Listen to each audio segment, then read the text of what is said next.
भजने नदिया जइयो पानी भर के जल्दी आइयो मत जाता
घड़ा लेकर के हरिचंद पहुंच गए नदिया पे। घड़ा भर लिया लेकिन बहुत कोशिश कर रहे हैं लेकिन घड़ा को उठा नहीं पाए। एकदम से हरिचंद कहने लगे, पाजी बा तूने कहां से कहां पहुंचा दिया, मेरा सारा राज छीन लिया और मेरी पत्नी भी मुझसे छूट गई। आज शरीर में इतनी भी ताकत नहीं है जो घड़ा उठा के सर पे भी रख ले।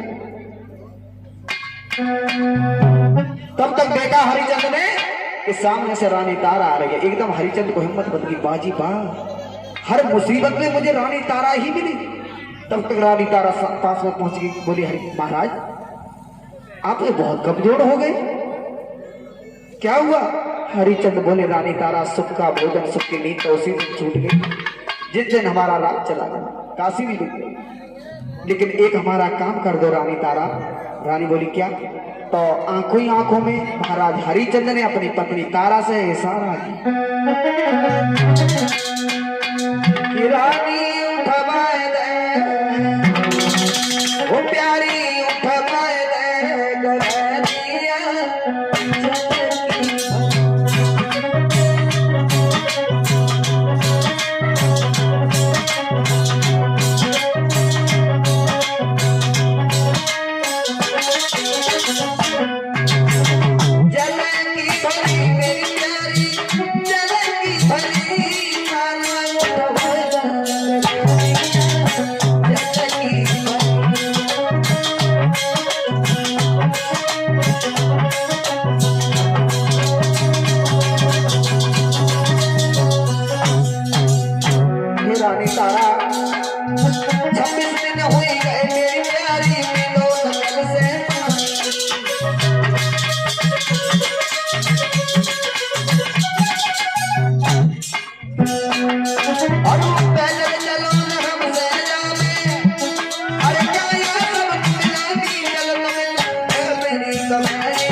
जवाब दिया रानी तारा एक एहसान कर दो, हमारे घड़ा को उठवा दो।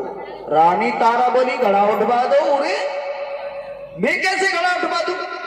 तुम्हारे हाथ में बेहतर का घड़ा है, मेरे हाथ में ब्राह्मण का घड़ा। अगर मैंने तुम्हारे घड़ा को अगर छुआ भी तो मैं अपवित्र हो जाऊंगी। महाराज हरिचंद बोले क्या कह रही? अपवित्र हो जाओगी? क्या मैं तुम्हारा पति नहीं हूं? क्या तुम मेरी पत्नी नहीं हो? क्या वो सारे रिश्ते टूट गई? बोले बिल्कुल, तुम्हारे हाथ में बेहतर का घड़ा है, मेरे हाथ में ब्राह्मण का घड़ा। हरिचंद खड़े के खड़े रहे। रानी तारा बोली एक उपाय बता देगी, घड़ा उठ जाएगा। अंदर जल में घुस जाओ, जब कमर तक जल आ जाए तो जल में हल्की ताकत लगेगी, घड़ा को उठा लेना और चले जाना। इतनी बात कहने के बाद में रानी तारा ने घड़ा लिया, भर लिया, उठा के रख लिया सर पे, चली गई, सीधी निकल गई। हरिचंद देखते रह गए, बाजी बा आज मुसीबत में पत्नी की साथ छोड़ गई। कहा जब हम घर पे जाते थे तो हमारी आरती उतारती थी, दूर रहकर इतनी दूर हो गई कि इसने हमारा घड़ा भी नहीं डुबाया। फिर सोची कि शायद तब मतलब था इसका, मैं इसका पति था, ये मेरी पत्नी थी। अब मतलब तो कुछ रहा नहीं, फिर घड़ा काय को डुबाए, घड़ा काय को डुबाए। और ये सत्य है भक्तों, मेरी बात को जरा गौर से सुनना। जगत में मतलब को व्यवहार, जगत में मतलब को व्यवहार, स्वार्थ बिना कोई बात न पूछा देगा। लाट बड़ी लग रही है, आ रही है।